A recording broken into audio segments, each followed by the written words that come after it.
Assalamualaikum warahmatullahi wabarakatuh. Waalaikumsalam warahmatullahi wabarakatuh. Bismillah, alhamdulillah, wassalatu wassalamu ala rasulillah Sayyidina wa maulana Muhammad bin Abdullah wa ala alihi wa sahbihi wa mawala. Subhanaka la ilma lana illa ma 'allamtana innaka antal alimul hakim. Rabbi shrah li sadri wa yassir li amri wahlul 'uqdatam min lisani yafqahu qawli. Amma ba'du. Qala al-mu'allif rahimahullah ta'ala wa nafa'ana bihi wa bi ulumihi fid dharain amin. Amin. Sebelum kita memulai pembelajaran pada siang hari ini, marilah kita bersama-sama membaca doa yang boleh dipimpin oleh ketua kelas. Silakan ketua kelas. Sebelum kita belajar, marilah kita berdoa. Berdoa dimulai. Bismillahirrahmanirrahim.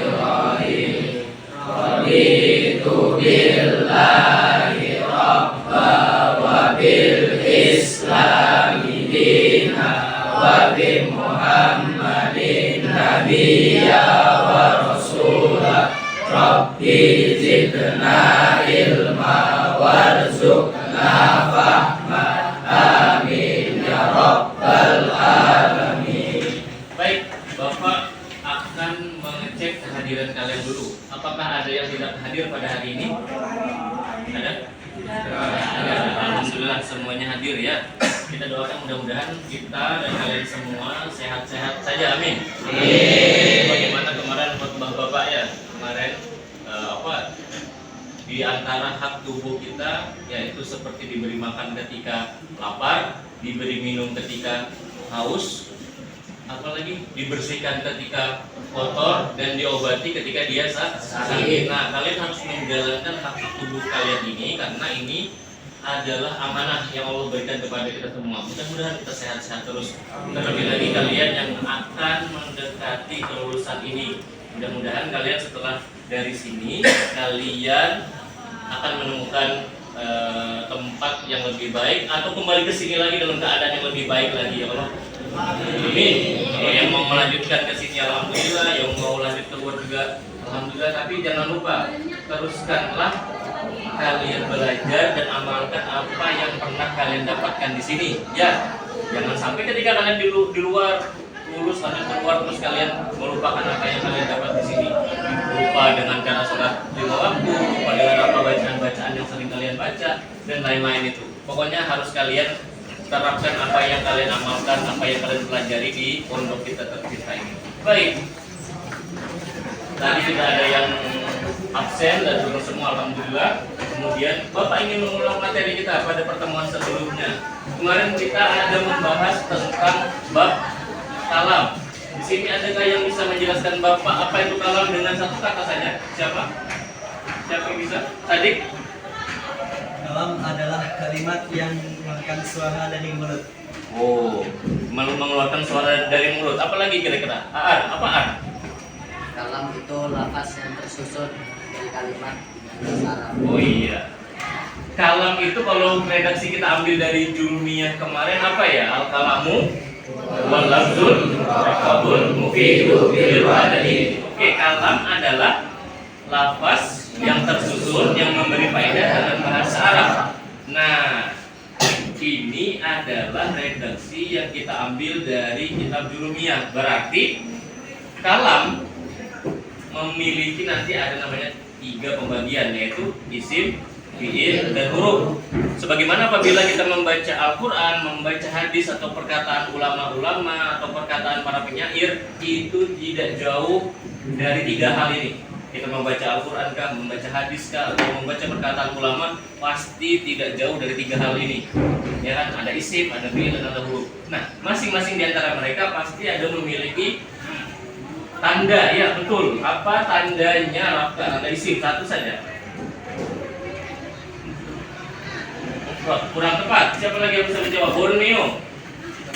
Iya, betul sekali. Kita beri tepuk tangan kepada Borneo.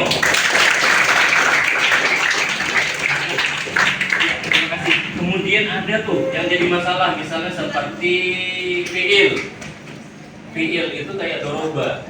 Doroba itu tandanya dengan apa kira-kira? Kira-kira apa tandanya?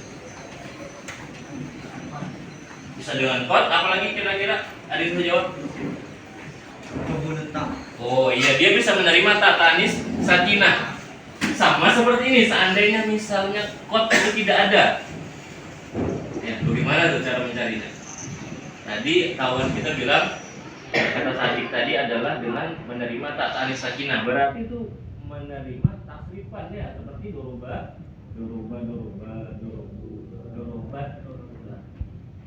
dan seterusnya.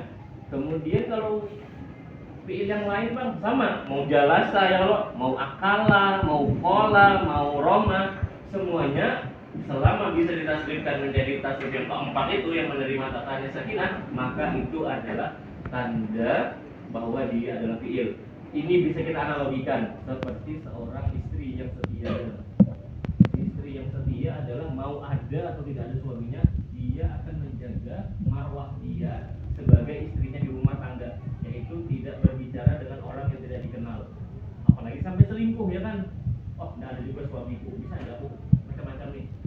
Tapi karena dia istri yang amanah, dia akan menjaga kehormatannya ada maupun tidak ada suaminya. Seperti itulah juga fiil.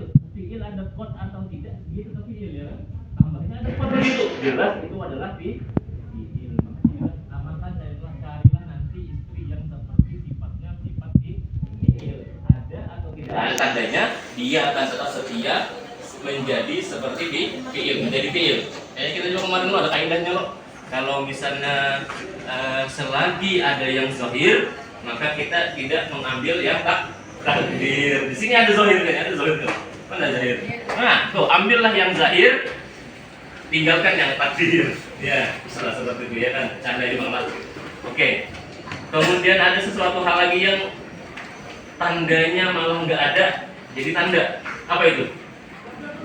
Ada yang tahu? Oh iya, Oke, beri tepuk tangan kepada saudara Kamil. Ya. Huruf itu malahan dengan tidak ada tanda, itulah tanda dia. Iyalah, seperti huruf jim ha ho kan. Jim ada tandanya, ho ada tandanya, sedangkan ha tidak ada. Nah, justru ketidakadaan tanda itulah bahwa tanda dia sendiri. Ya lo, jim kita ibaratkan sebagai isim. Oh, ada titik di dalam. Ho kita ibaratkan sebagai fiil, ada tandanya yaitu titik di atas. Sedangkan huruf malah yasluhu ma'ahu dalilul ismi wala dalilul fi'li. Dia tidak memiliki tanda. Tapi justru ketiadaan tanda itu adalah tanda bahwa dia adalah huruf. Kalau di nazam tasbilat kemarin ada yang masih ingatkah? Terakhir huruf itu tidak bertanda, harus sambung dengan kalimat lainnya. Sambung isim seperti ilah madrasah, yang sambung fiil seperti an adrusa. Sambung isim seperti ilah madrasah, yang sambung fiil seperti an adrusa. Sambung isim seperti ilah madrasah, yang sambung fiil seperti an adrusa. Ya, cukup. Itu baru bab kalam. Ya. Jadi kalau kita melihat di dalam Al-Quran ada isim, ada fiil, ada huruf. Nah, kita jadi menyadari bahwa begini loh, ini loh ternyata pentingnya kita belajar nahu. Karena nahu ini adalah seperti dikatakan para ulama bahwa dia adalah induk segala ilmu. Kalau guru kami di pondok dulu mengatakan bahwa ini adalah bapaknya ilmu, sedangkan sorof adalah mamanya ilmu atau ibunya ilmu. Ketika mereka dikawinkan, maka akan hasil anak-anak ilmu yang lain seperti tafsir, ya kan, tajwid, akhlak, tasawuf, apalagi hadis, faraid yang baru saja kalian pelajari tadi, ya, diulangkan ya, ulangannya. Kemudian apa lagi? Tarikh, kan, semuanya berasal bermuara dari nahwu dan sorof. Oke.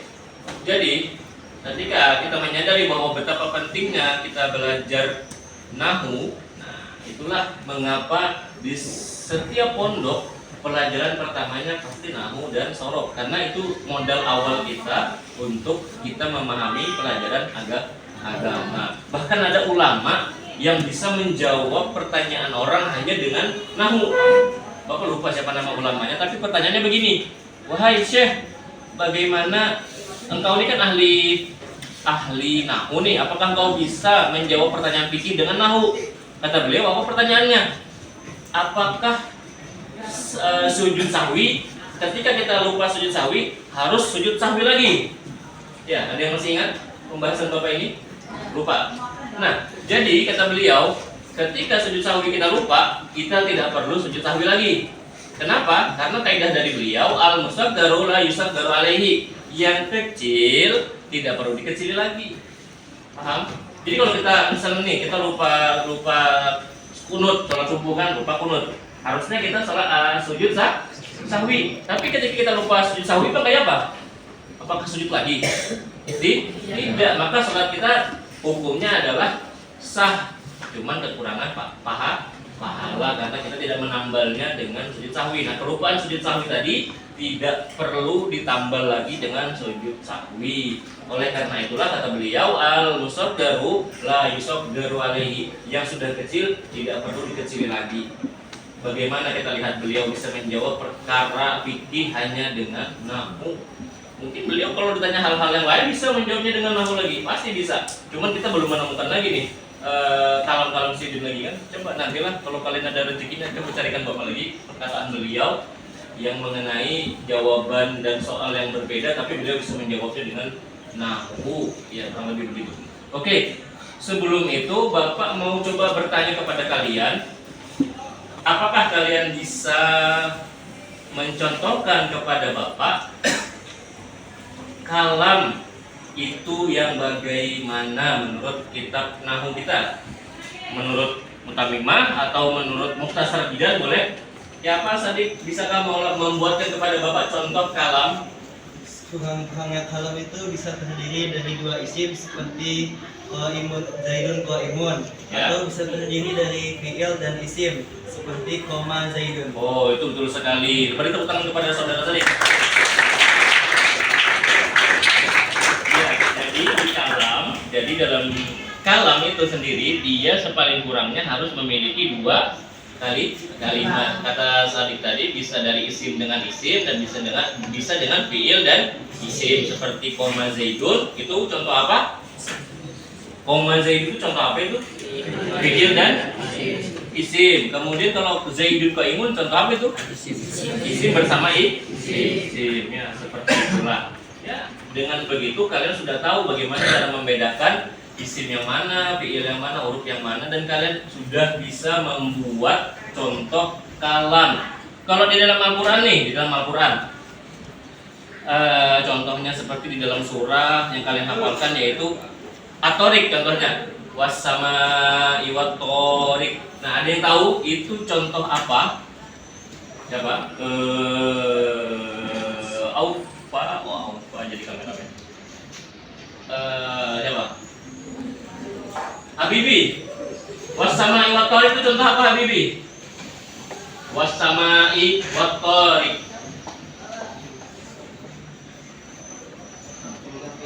Oh, jumlah fi'il fa'il. Apakah benar?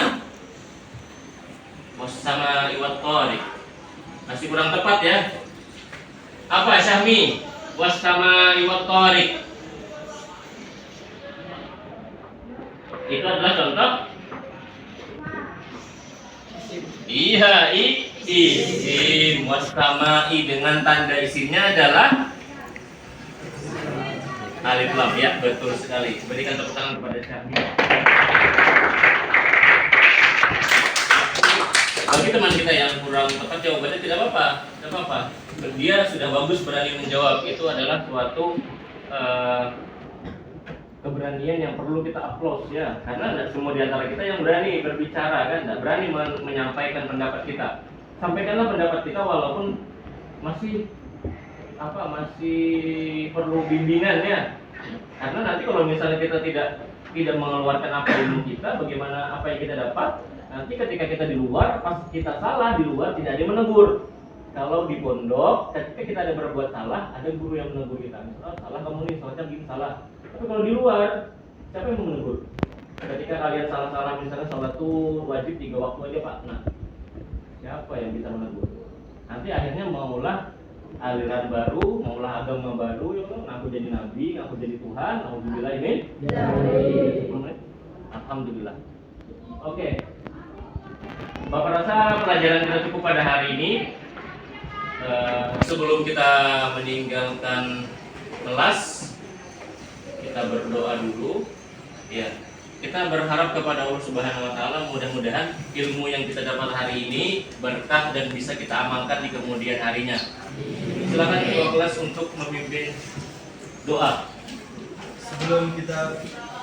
Sebelum kita pulang, marilah kita berdoa. Berdoa dimulai. Bismillahirrahmanirrahim. Subhanakallahumma wa bihamdika asyhadu an la ilaha illa anta astaghfiruka wa atubu ilaik. Hadanallahu wa iyyakum ajmain. Wassalamualaikum warahmatullahi wabarakatuh. Waalaikumsalam